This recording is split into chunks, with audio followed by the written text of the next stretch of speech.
그 전문 번역가가 쓴 그 에세이집인데요. 먹고 사는 게 전부가 아닌 날도 있어서 이런 제목의 책이 있습니다.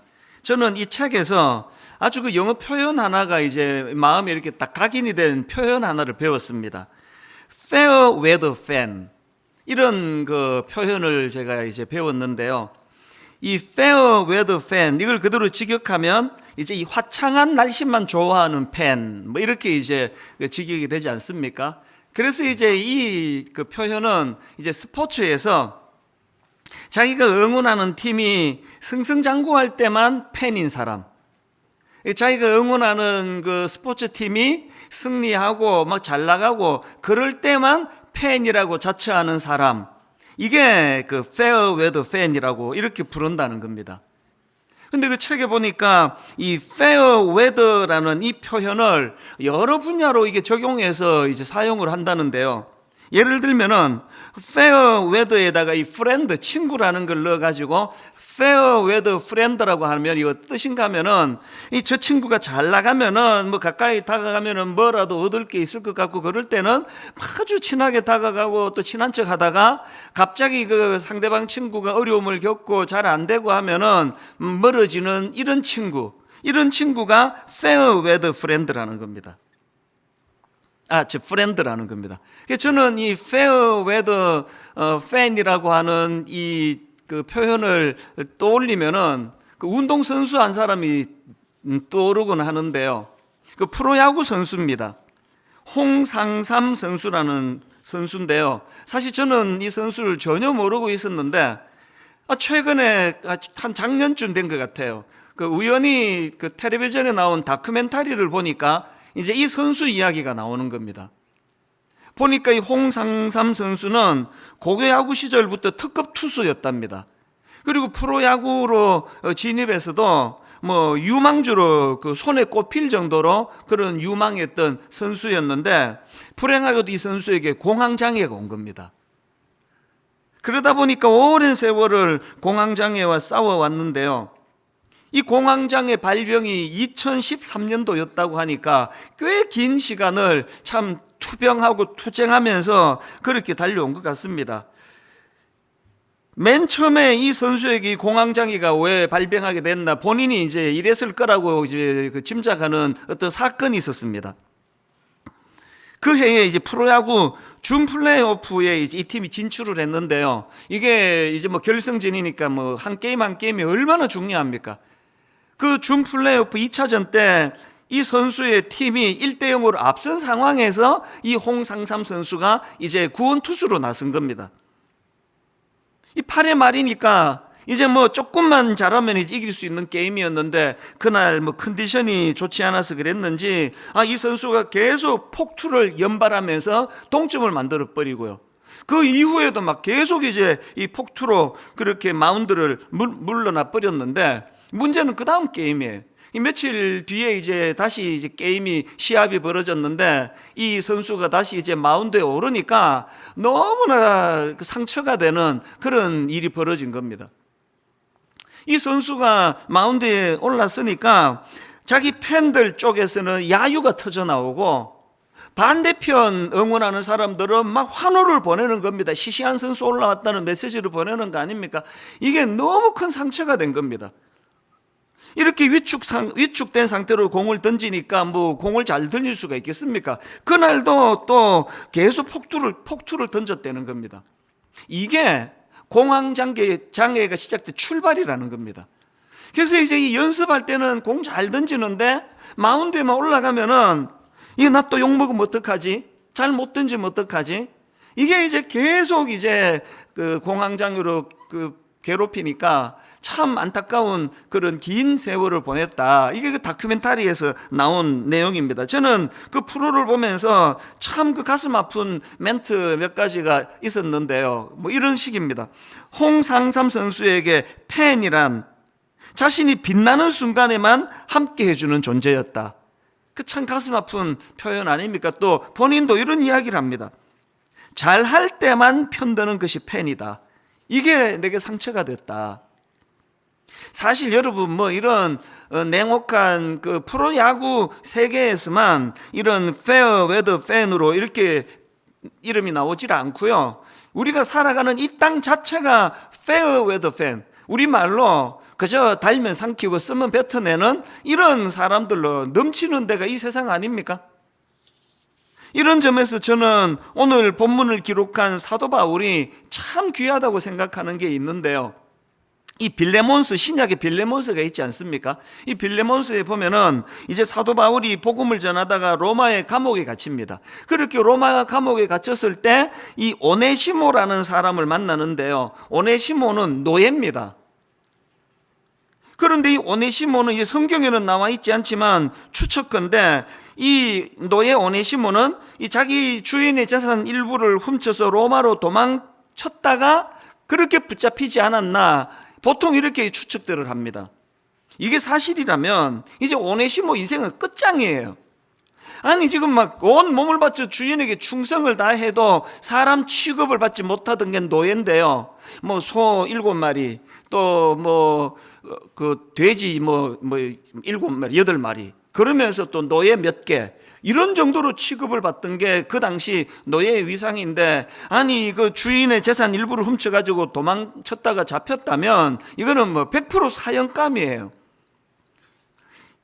그런데 이 빌레몬스를 보면은요, 우선 사도 바울이 말씀으로 오네시모를 변화시키고요. 그리고는 이제 이 빌레몬스가 어떻게 쓰여졌느냐, 그 노예 오네시모의 주인 빌레몬에게 편지를 써서 이 오네시모를 용서해 주기를 바란다, 영적인 형제로 그를 용서하고 받아주기를 바란다, 이런 간절함이 담긴 편지가, 이 감옥에서 쓴 편지가 이 빌레몬스거든요. 그 애절한 그 사도 바울의 그 애틋한 마음을 한번 느껴보시겠습니까? 자, 빌레몬 1장 10절부터 한번 보십시오. 갇힌 중에서 낳은 아들 오네시모를 위하여 내게 간구하노라. 그가 전에는 내게 무익하였으나 이제는 나와 내게 유익함으로 내게 그를 돌려보내노니 그는 내 신복이라. 여기 나와 있는 이 신복이라, 이 표현을 세 번역으로 보니까 12절입니다. 나는 그를 그대에게 돌려보냅니다. 그는 바로 내 마음입니다. 공동 번역은 더 애틋하게 번역을 했습니다.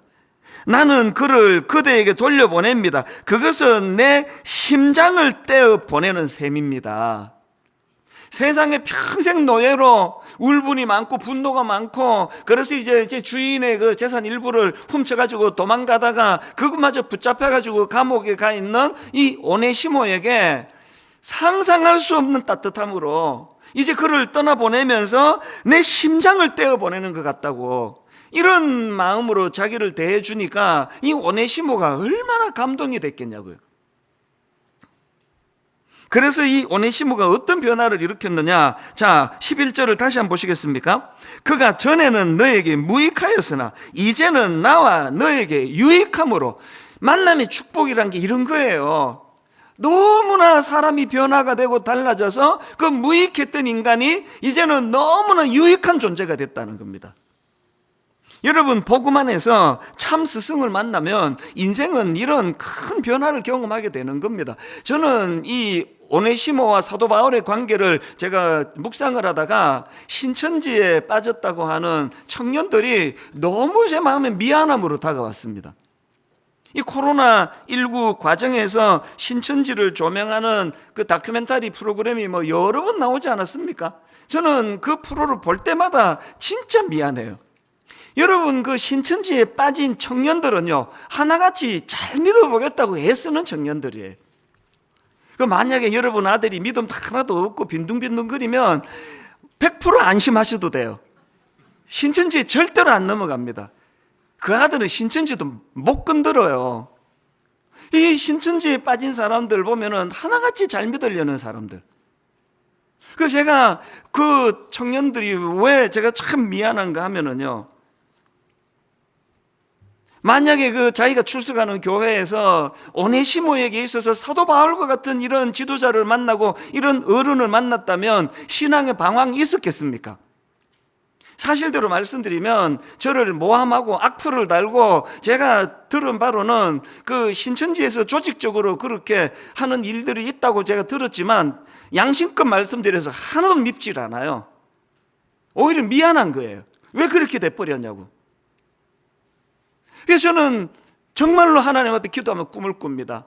분당 우리 교회에서 출석하고 있는 우리 청년들이 참 영적으로 성장하기를 목말라하는 그들이 정말 오네시모에게 있어서 사도 바울과 같은 지도자를 좀 만날 수 있기를 원합니다. 오네시모에게 있어서 사도 바울과 같은 참 스승을 좀 만날 수 있기를 원합니다. 그래야 변화가 일어나니까요. 뭐 신천지 그러지만 신천지 없어지면 다 해결이 됩니까? 제2의, 제3의, 제4의 그런 비슷한 이단들이 계속 나올 거 아니냐고요. 오늘날 교회가 불행하게도 온 교회가 그냥 아까 그 영어 표현에 나와 있는 것처럼 그저 좋은 날씨만, fair weather fan만, fair weather friend만 그렇게 난무하는 교회가 된다면 이 교회는 희망이 없는 교회라고 생각합니다. 오늘은 스승의 주일 아닙니까? 그래서 저는 오늘 이 본문 말씀을 묵상을 하면서 이제 스승의 주일인 우리 모두가 다 마음의 소원을 가지기를 하나님, 제가 누군가에게는 오늘 본문이 말하는 그런 영적인 아버지, 영적인 스승이 되기를 원합니다. 이런 마음의 꿈을 좀 꾸기를 원하는데요. 오늘 본문에 보니까 지금 그런 선생님을 두 부류로 이제 비교해서 설명을 하는 것을 볼 수가 있습니다. 자, 오늘 본문 고린도전서 4장 15절을 보십시오. 그리스도 안에서 1만 스승이 있으되 아버지는 많지 아니하니. 여기 보니까 1만 스승이 있고 또 영적인 아버지가 나와 있습니다.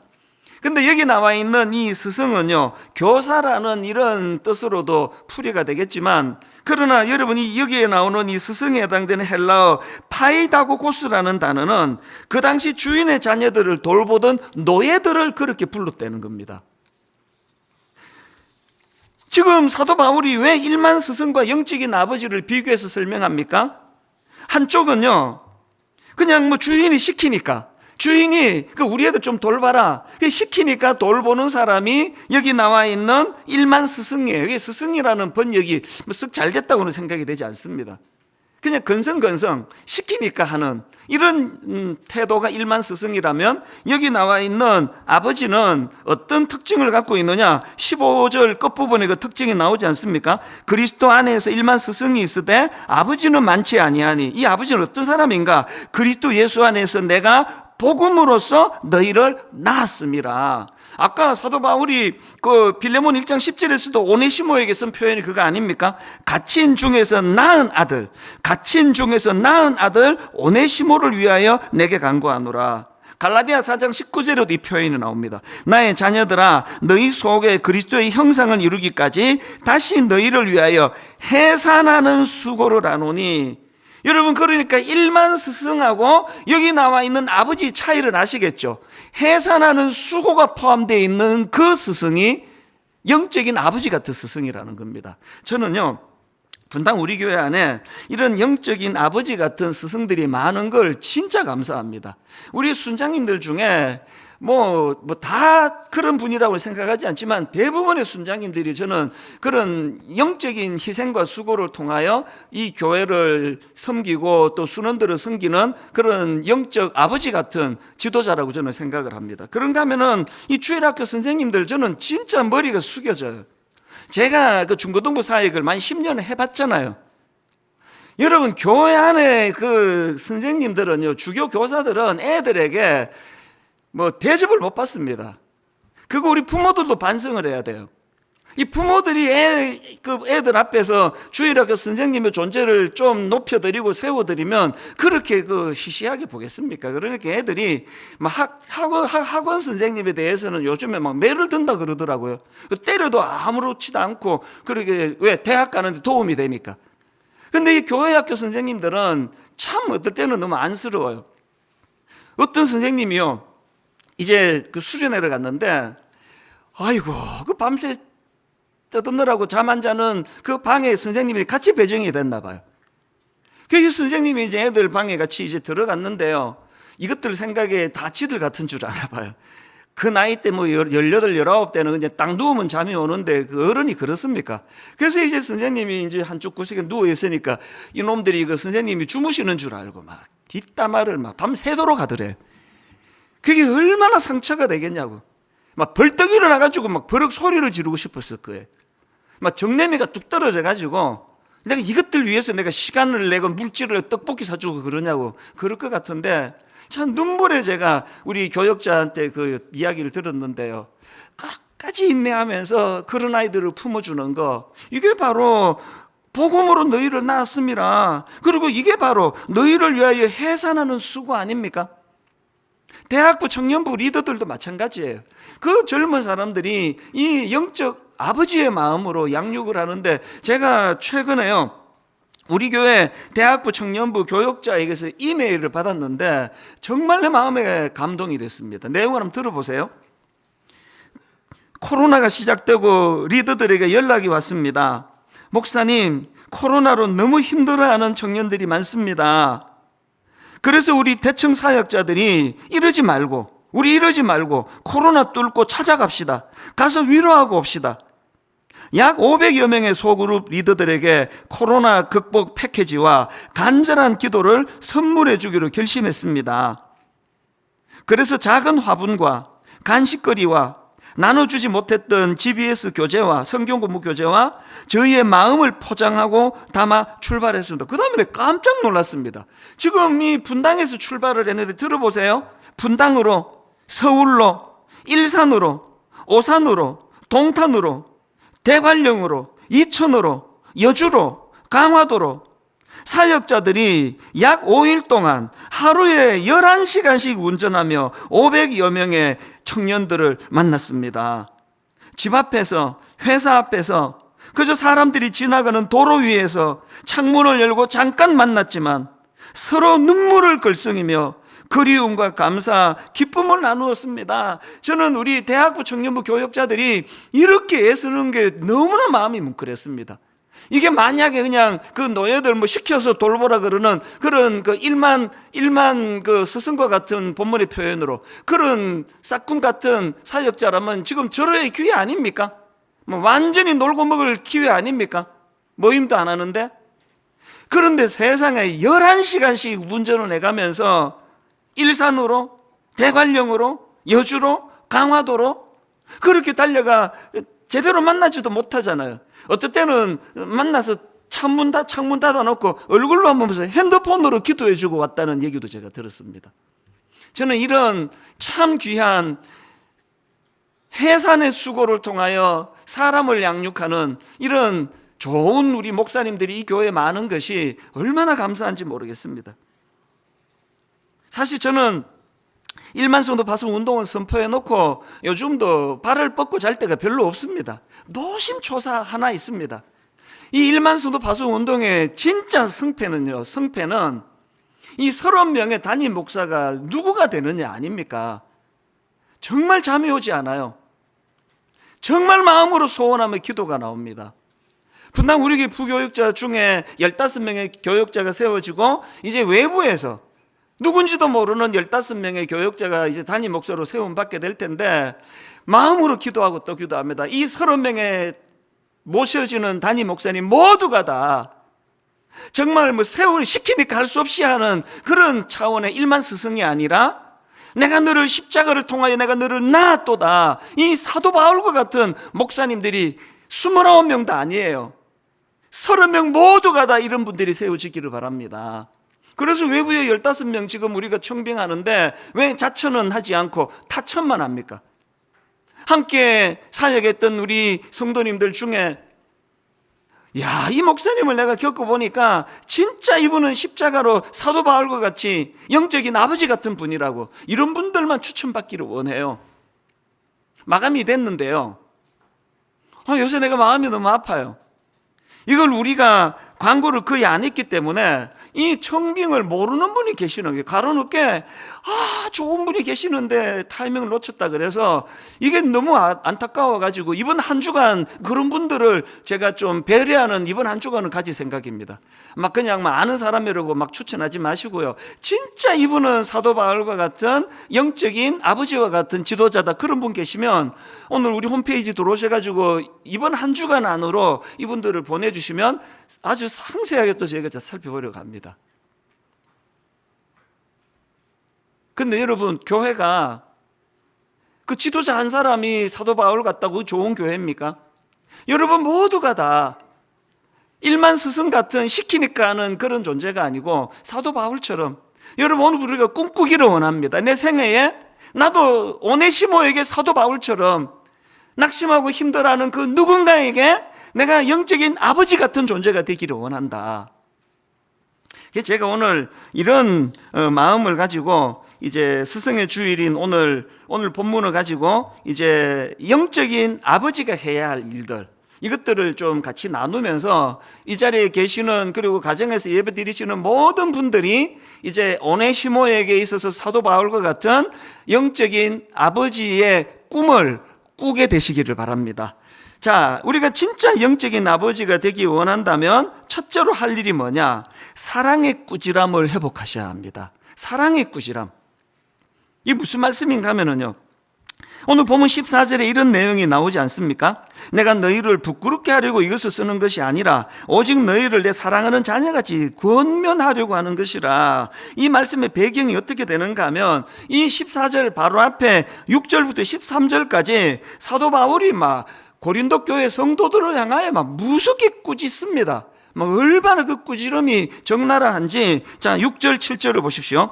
형제들아, 내가 너희를 위하여 이 일에 나와 아볼로를 들어서 본을 보였으니 이는 너희로 하여금 기록된 말씀 밖으로 넘어가지 말라 한 것을 우리에게서 배워, 그 다음 보세요, 서로 대적하여 교만한 마음을 가지지 말게 하려 함이라. 누가 너를 남달리 구별하였느냐? 너에게 있는 것 중에 받지 아니한 것이 무엇이냐? 내가 받았은즉 어찌하여 받지 아니한 것 같이 자랑하느냐? 또 8절은 더 적나라합니다. 너희가 이미 배부르며 이미 풍성하며 우리 없이도 왕이 되었도다. 3번역으로 여러분은 벌써 배가 불렀습니다. 벌써 부자가 되었습니다. 우리를 제쳐놓고 왕이나 된 듯이 행세하고 있습니다. 막 얼마나 지금 무섭게 꾸지람하는지 아시겠죠? 이런 꾸지람을 사도 바울이 13절까지 하고는, 그리고는 이제 14절에서 내가 너희를 부끄럽게 하려고 내가 이렇게 하는 거 아니다. 이 꾸지람이 회복이 돼야 돼요. 사실 그러고 보면요, 이 성경책은요, 하나님의 꾸지람으로 꽉 찬 책이 성경책이에요. 특히 막 구약 한번 보세요. 막 당신의 택한 백성들이 막 조금만 잘못하면은 막 얼마나 무섭게 그 수많은 선지자들이 다 그런 일을 다 한 거 아닙니까? 그런데 하나님은 이방 백성들에 대해서는 내버려 둘 때가 더 많았습니다. 여러분 이런 말 들어보셨습니까? 하나님의 가장 큰 심판은 그들을 내버려 두시는 것이다. 심판하지 않는 심판, 징계하지 않는 징계, 이 가장 무서운 징계라는 거예요. 오늘 여러분 아버지 부재의 시대에 우리 자녀들이 겪어야 하는 정말 가슴 아픈 건요, 징계가 없어요. 꾸지람이 없습니다. 교회에서 누가 꾸지람을 합니까? 로마서 1장 24절에 보니까 그러므로 하나님께서 그들을 마음의 정욕대로 더러움에 내버려 두사. 오늘 교회 학교, 주일학교가 살아나려면 교회 안에서 스승님들의 꾸지람이 회복이 돼야 돼요. 눈물이 쏙 나오도록. 어떤 분이 그 교육 전문가 오은영 박사님의 그 강의를 요약해가지고 이제 인터넷에 올린 걸 제가 봤는데요, 제 눈에 띈 게 이 훈육을 영어 단어 2개로 풀이한 걸 봤습니다. 훈육이란 firm and warm이다. firm 뭐예요? 단호함. 훈육할 때는 단호함으로 그렇게 아이들을 훈육해야 되고, 그런가 하면은 warm, 따뜻하게. 그래서 오늘 이 사도 바울이 그거 아닙니까? 13절까지 막 아주 단호하게, 막 명확하게 그렇게 꾸짖어 놓고는 14절에서는 warm, 따뜻하게, 내가 너희를 부끄럽게 하려고 이것을 쓰는 게 아니야. 그래서 이 firm and warm, 오늘은 인용하는 영어마다 전부 다 막 F가 많아가지고 이 혀가 얼얼해요. 이 꾸지람과 격려의 조화, 이것이 살아나는 가정, 이 꾸지람과 격려의 조화, 이것이 살아나는 주일학교 되기를 바랍니다. 그런가 하면은 두 번째로 영적인 아버지가 해야 할 일이 하나 더 있는데요, 나를 본받는 자가 되라, 이렇게 말할 수 있는 삶을 살아내야 된다는 것입니다. 16절, 그러므로 내가 너희에게 권하노니 너희는 나를 본받는 자가 되라. 이 뭐 소리만 지른다고 꾸지람의 권위가 생기는 거 아닙니다. 제가 이 설교를 준비하다가 오래전에 나온 책인데요, 삶으로 가르치는 것만 남는다, 이 책을 제가 다시 구해가지고 읽었습니다. 왜 그럴까요? 제목이 모든 메시지 다 담고 있습니다. 삶으로 가르치는 것만 남는다. 그래서 제가 전에 한번 이런 말씀을 드린 기억이 있는데요, 제가 중고등부 사역을 만 10년 할 동안에 진짜 말도 안 되는 이상한 기도를 꽤 오래 했습니다. 무슨 기도를 했느냐? 하나님, 제가 저 아이들에게 위선자가 된다 하더라도 정말 저 아이들이 저를 정말 보고 따라 배울 수 있는 그런 목회자라고 생각할 수 있도록, 이런 기도가 얼마나 웃깁니까? 아니, 위선자가 되다니. 진짜 그런 삶을 살아야 되는데, 30대 젊은 목사로서 제가 제 스스로를 볼 때 참 흠이 많고 문제가, 약점이 많고 그러다가 보니까 이 괴리감 때문에 안타까우니까 그런 기도가 나오더라고요. 하나님, 제가 참 부족한, 저 아이들을 지도하기에 부족한 목사지만, 그런 하나님, 저 아이들에게 위선자가 된다 할지라도 저 아이들 생각에 정말 본받을 수 있는, 보고 배울 수 있는 그런 목사로 자리매김되기를 원합니다. 이게 말도 안 되는 기도지만요, 30대 때 제 마음에 소원이 그거 아니었습니까? 어떻게 해서든 우리는 그 아이들에게 너희는 나를 본받아라, 이 본이 되는 그런 교사가 돼야 된다는 겁니다. 제가 왜 이런 어색한 기도를 드렸냐 하면은, 어제 저녁이에요. 이제 제가 막 그 설교 자료가 없나 막 인터넷 여기저기를 뒤지다가 우연히 발견한 글인데요, 이게 뭐 실화인지 아닌지는 모르겠지만, 이제 어떤 부부가 이제 조그만 이제 아들이 있었나 봐요. 세 식구가 이제 마트에 이제 물건을 사러 갔습니다. 남편은 이제 주차장에서 기다리고, 차에서 기다리고 있고, 엄마하고 이 꼬맹이가 이제 가서 이제 물건을 이제 골랐는데, 뭐 그때가 이제 명절이었나 봐요. 막 사람들이 막 바글바글 붐비는데요, 너무 정신이 없어서 그랬는지 직원 하나가 이제 그 물건을 쭉 계산을 하는데, 이 물건 하나를 바코드를 찍지 않고 그냥 이제 바구니에 담은 거예요. 그랬더니 그 엄마가 그걸 알면서도 아무 소리도 안 하고 그 애 손을 잡고 물건 찾아가지고 계산대를 급하게 빠져나가는 겁니다. 그래서 그 어린애가 물었습니다. 엄마, 왜 저거 돈 내지 않고 그냥 가져가세요? 그랬더니 그 엄마가 뭐라고 조용히 이렇게 말했답니다. 괜찮아, 실수는 저쪽에서 한 거니까, 우리 잘못 아니니까 괜찮아. 그렇게 하고는 그냥 차로 들어갔습니다. 그래서 이제 아빠가 뭐는 차를 타고 가다가 뭐 그날 뭐 워낙 바글바글하고 해서 그랬는지 그 아빠가 차를 몰고 가다가 주차된 옆에 있는 차를 끌고 지나간 거예요. 근데 또 이 아빠도 또 아무 일 없었다는 듯이 급하게 또 주차장을 빠져나가니까 그 어린 아들이 또 물었답니다. 아빠, 그 옆차와 부딪히지 않았나요? 그랬더니 그 아버지가 자기 아내랑 똑같은 대답을 했습니다. 아무도 본 사람이 없으니까 괜찮아, 내가 일부러 그런 거 아니잖아. 그리고 세월이 많이 흐르고요, 그 아이가 장성을 해가지고 이제 취직을 했는데요, 그 회사에 다니던 그 아들이 횡령 사건에 연루가 돼가지고 감옥에 들어갔다고 합니다. 그 부모가 눈물을 흘리면서 면회를 가서 참 억장이 무너져 이렇게 울면서 얘기를 했답니다. 왜 그런 짓을 한 거야? 나쁜 짓을 하면 안 된다는 거 몰랐니? 그랬더니 그 아들이 쓴웃음을 지으면서 한 말이 이랬습니다. 뭐든 들키지 않으면 괜찮은 거 아닌가요? 저도 들키지 않을 줄 알았습니다. 재수가 없어서 걸린 것 뿐이에요. 이게 뭐 실화인지 뭐 만든 이야기인지 모르지만, 그러나 여기에 정말 중요한 메시지가 담겨 있다고 생각합니다. 여러분, 이런 말 들어보셨습니까? 세상에 부모의 말을 잘 듣는 아이는 없다. 부모의 행동을 따라하는 아이만 있을 뿐이다. 다시 한번 들어보시겠습니까? 세상에 부모의 말을 잘 듣는 아이는 없다. 부모의 행동을 따라하는 아이만 있을 뿐이다. 우리가 정말 영적인 아비가 되기를 원한다면 16절, 그러므로 내가 너희에게 권하노니 너희는 나를 본받는 자가 되라. 마지막 세 번째로, 우리가 이 영적인 아버지 같은 지도자가 또 부모가 되기를 원한다면 하나 더 하셔야 됩니다. 복음의 정신으로 무장하기예요. 15절, 그리스도 안에서 1만 스승이 있으되 아버지는 많지 아니하니, 그 다음 보세요. 그리스도 예수 안에서 내가 복음으로써 너희를 낳았습니다. 복음으로써 너희를 낳았습니다. 여러분, 사도 바울이 그 오네시모, 그 노예 오네시모에 대하여 어떻게 그런 사랑과 호의를 가지고 그를 품어줄 수 있었을까요? 복음으로써.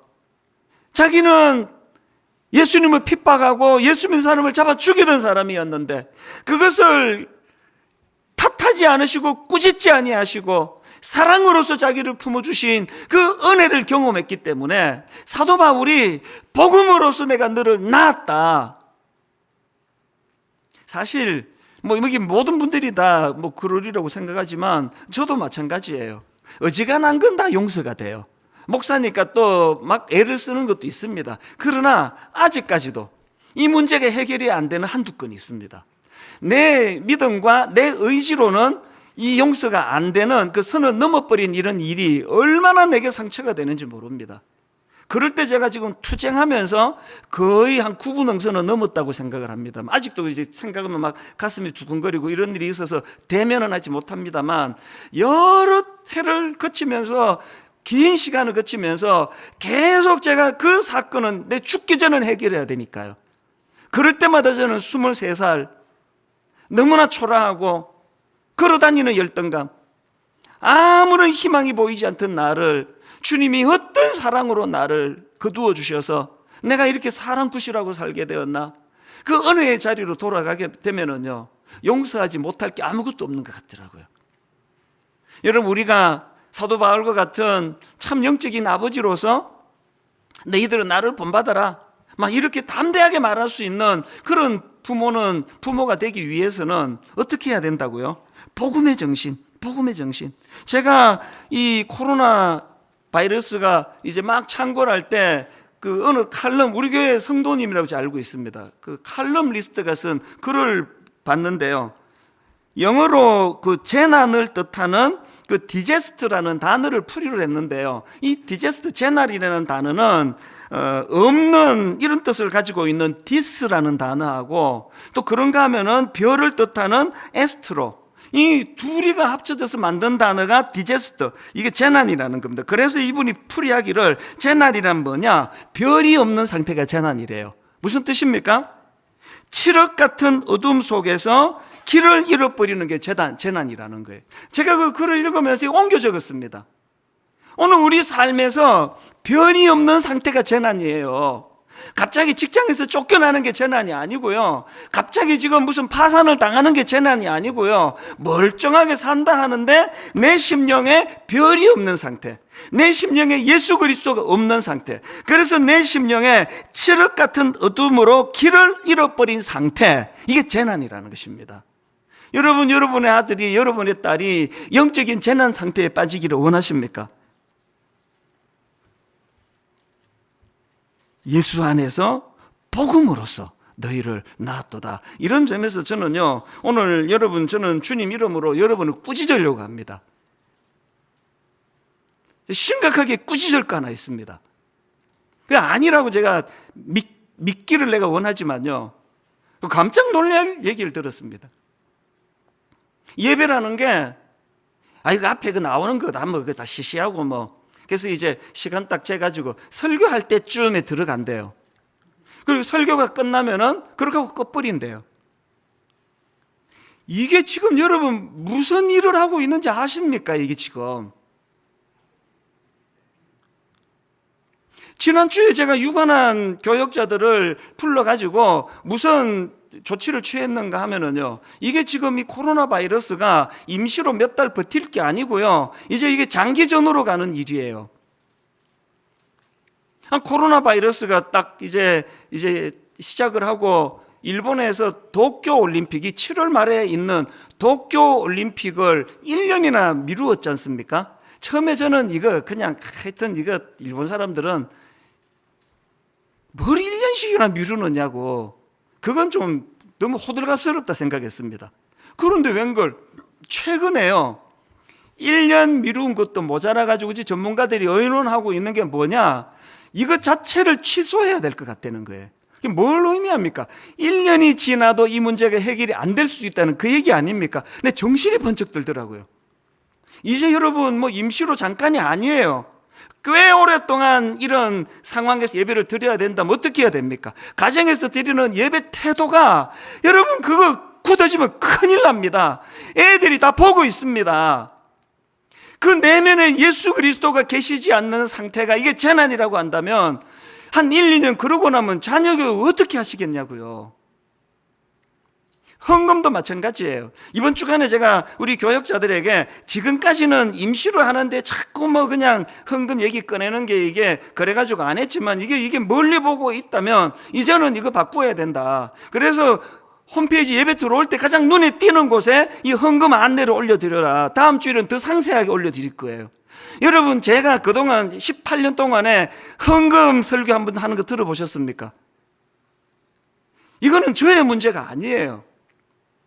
오늘 여러분, 코로나 바이러스가 재난이기도 하지만 우리 영혼의 재난은 별이 없는 상태, 그래서 칠흑 같은 어둠 속에서 길을 잃어버린 상태, 이게 재난이고 지금 영적인 재난이 지금 먹구름이 밀려오고 있는 상태예요. 우리 아이들을 보호하기 원한다면 예수 그리스도를 모셔야 돼요. 제가 그래서 산 사람이잖아요. 23살 때 그래서 내가 새로운 인생을 살게 됐지 않습니까? 오네시모에게 사도 바울이 심어준 게 그 영적인 재난 상태에 예수 그리스도를 심어준 거 아닙니까? 오늘 결론을 저는 이렇게 맺기를 원합니다. 오늘 설교 제목이 세상에서 가장 어려운 일, 이렇게 잡았는데요. 세상에서 가장 어려운 일이 무슨 일이라고 생각합니까? 사람 키우는 일이에요. 저는 세상에서 입양하신 분들을 제일 존경합니다. 우리의 셋도 하나 정도 줄일 수 있으면 줄였으면 좋겠다는 생각이 들지만 놓고 보면 또 줄일 게 없어. 다 필요한데 세상에서 가장 어려운 게 자녀 교육이에요. 사람 키우는 일이에요. 그러나 여러분, 제가 셋 중에 하나를 정말 하나님 줄여줄까? 절대 안 합니다. 누구를 줄이냐고요. 세상에서 가장 힘든 게 이게 사람 키우는 일이지만 세상에서 가장 보람이 있는 게 또 이게 사람 키우는 일이거든요. 오늘 저는 여러분 두 가지 마음의 도전 기도 제목 갖기 원합니다. 이런 첫 번째 기도 제목이 뭐겠습니까? 하나님, 우리 아들이, 하나님, 우리 딸이 오네시모에게 있어서 사도 바울과 같은 만남의 축복을 허락하여 주시기를 원합니다. 살아가다가 여러분 잘못될 수 있고 엉뚱한 길로 갈 수 있고 오네시모처럼 감옥에 들어가는 일이 일어날 수 있다 할지라도 그곳에서 만남의 축복이 가능하다면 거기는 축복의 장소가 된다는 거예요. 두 번째 여러분 소원이 뭐여야 됩니까? 하나님, 내 인생의 남은 생애에 오네시모에게 사도 바울과 같은 존재가 되기 원합니다. 내 남은 생애에 하나님, 사람 하나 제대로 키우기 원합니다. 저는 한 교회를 담임하는 목사니까 이 모든 것을 포함해서 기도합니다. 하나님, 분당 우리 교회는 이런 만남의 축복이 제공되는 교회가 되기를 원합니다. 담임 목사는 좀 부실해도, 설교는 좀 부실해도 이 모든 것들을 지금까지 보완하며 달려나온 게 우리 순장님들의 눈물의 헌신이었던 것처럼 우리 주일학교에도, 우리 대학부에도, 우리 청년부에도 5월은 가정의 달이기도 하지만 감사의 달 아닙니까? 제가 지난주 어느 새벽인데요, 이 말씀을 쭉 정리하면서 그동안 사도 바울의 관점으로 이 말씀을 풀이하다가 문득 그 새벽에 오네시모의 관점으로 이 문제를 풀어나가니까 완전히 다른 설교가 되더라고요. 그날 새벽에 마음에 눈물이 밀려왔습니다. 감동이 밀려왔습니다. 왜요? 그동안 제가 사도 바울 역할을 한 것보다 너무나 어릴 때부터 저에게 교회 안에서 만났던 오네시모에게 사도 바울과 같았던 어른들이 많았다는 거, 그분이 한 분 한 분 또 올려지니까 얼마나 마음에 감격이 밀려오는지 몰랐습니다. 숙제를 드리고 오늘 말씀을 마치겠습니다. 축도가 끝나자마자 여러분 인생에 영적인 아버지 사도 바울과 같은 고마운 분이 또 올려지신다면, 그분이 주일학교 선생님이든 그분이 잊혀진 어떤 분이든 바로 문자로, 바로 카톡으로 그분들에게 감사를 표현하는 이 일을 숙제로 드리기를 원합니다. 오늘 하루 온종일 이 말씀이 성령님의 그릇에 담겨서 너무 우리 마음을 뜨겁게 만드는 그런 귀하고 복된 스승의 주일이 되기를 주님 이름으로 축원합니다. 오늘 말씀을 기억하시면서 그 아버지 중에 아버지 되신 하나님을 이렇게 노래하기 원합니다. 아버지 사랑 내가 노래해, 아버지 은혜 내가 노래해. 상한 갈대 꺾지 않으시고 꺼져가는 등불 끄지 않으시는 그 사랑, 우리 사랑을 함께 찬양하기 원합니다. 아버지 사랑 내가 노래해, 아버지 사랑 내가 노래해, 아버지 은혜 내가 아버지 노래해, 은혜 내가 노래해. 그 사랑 변함없으신 거짓 없으신 성실하신 그 사랑, 어떤 아버지 사랑입니까? 상한 갈대 꺾지 않으시는, 꺼져가는 등불 끄지 않는, 여러분 그 하나님의 사랑을 경험하셔야 합니다. 그 사랑 변함없으신 거짓 없으신 성실하신 그 사랑, 그 사랑을 선포합니다. 사랑, 그 사랑, 날 위해 죽으신,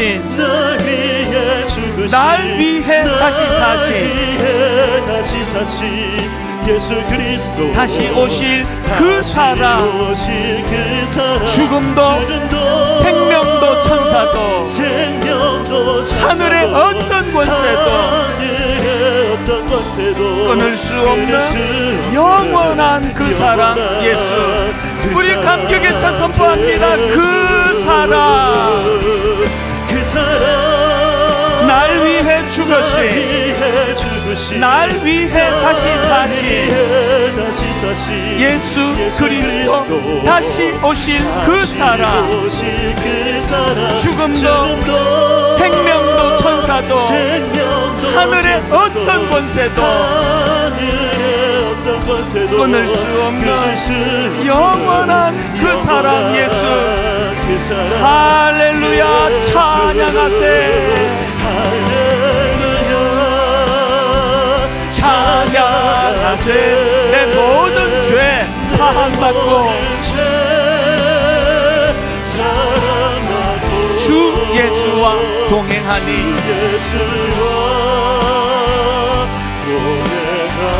그 어디나 하늘나라. 우리 다 자리에서 일어나셔서 내 영혼이 은총 입어,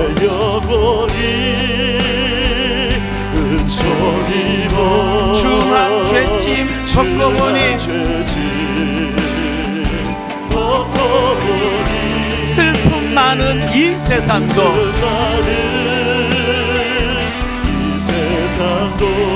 천국으로 화하도다. 우리 2절 이렇게 노래합니다. 주의 얼굴 뵙기 전에,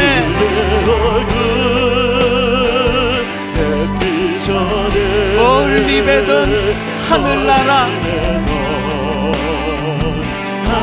내 하나님 아버지가 계신 그곳 내 마음속에 이루어지니, 날로 날로 가깝도다. 할렐루야, 찬양하세,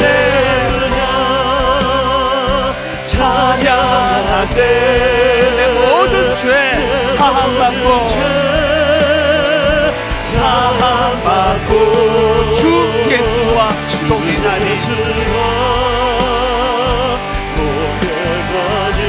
그 어디나 하늘나라. 우리 마지막으로 전심을 다하여 두 손 높이 들고 할렐루야, 할렐루야, 찬양하세. 내 모든 죄 사함받고 주 예수와 동행하니, 그 어디나 하늘나라. 하느라. 두 가지 기도 제목과 기도하기 원합니다. 아버지, 우리 아들을, 우리 딸을 하나님 사도 바울과 같은 영적인 아버지를 만나는 만남의 축복을 허락해 주시기 원합니다.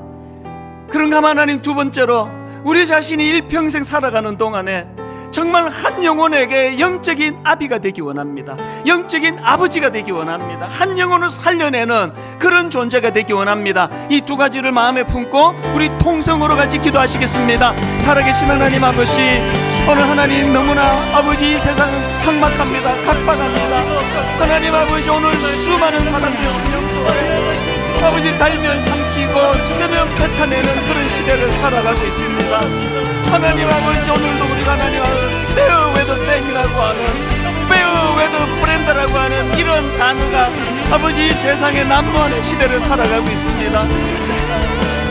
그래서 하나님 시키니까 마지못해 하는 일만 스승이 아니라 하나님, 참으로 나는 너의 영적인 아버지라고, 십자가를 통하여 그 고통을 통하여 내가 너를 낳았노라고, 그렇게 아버지 말씀하시는 주님을 닮은 영적인 아버지들이 많이 나오기를 원합니다. 하나님 아버지, 우리 자녀들을 불쌍히 여겨 주시옵소서. 하나님, 우리 자녀들을 긍휼히 여겨 주심으로 말미암아 아버지들의 삶 가운데 늘 이런 만남의 축복을 누리고, 그런 가운데 또 누군가에게 바로 이런 만남의 축복을 제공하는 사도 바울과 같은 그런 아버지의 사람 되도록 인도하여 주시옵소서. 하나님 아버지가 내 자리를 역사하신 주님을 바라봅니다. 역사하신 주님을 기대합니다.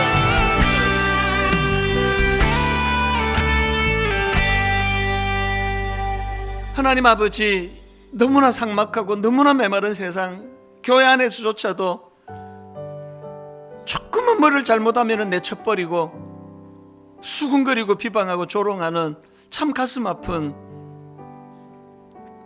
하나님의 수많은 젊은이들이 이단에 빠지는 것, 진리가 그곳에 있어서가 아니라 교회에서 맛보지 못했던 따뜻함을 경험했기 때문이라는 이런 말들이 얼마나 우리에게 이게 회개거리가 되는지 모르겠습니다.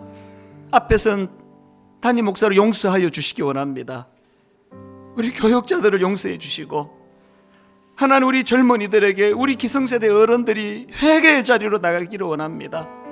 여세 동안 페어 웨더 프렌드에 익숙해져 있던 그들이 교회만 오면은 오네시모를 보듬어 주었던 사도 바울과 같은 어른들이 많아서 아직 어려서 주님은 인격적으로 만나보지 못했다 할지라도 참으로 교회는 내게 따뜻한 곳이라고, 교회는 내 눈물을 닦아주시는 곳이라고, 교회는 영적 아버지들이 가득한 곳이라고, 그렇게 우리 다음 세대가 안전하게 자랄 수 있는 교회가 되도록 인도하여 주시옵소서. 하나님, 회개합니다. 이제 다음 주일이면 창립 18주년을 맞이하게 되는데 이 교회가 다음 세대를 살려내는 교회가 되기를 원합니다. 30명의 세움받게 될 교회 담임 목사님들 모두가 다 일만 스승, 그저 세우니까 하는 그런 일만 스승의 위치가 아니라 참으로 영적 아버지로 내가 당신들을 낳았노라고, 내가 성도님들을 낳았노라고, 십자가로 낳았노라고 그 주님을 본받는 그런 담임 목사님들이 30분 모두가 세워지도록 하나님 간섭하여 주시고, 하나님이 남은 기간 동안에 모든 성도님들이 이것을 놓고 기도할 수 있도록 은혜로 인도하여 주시옵소서.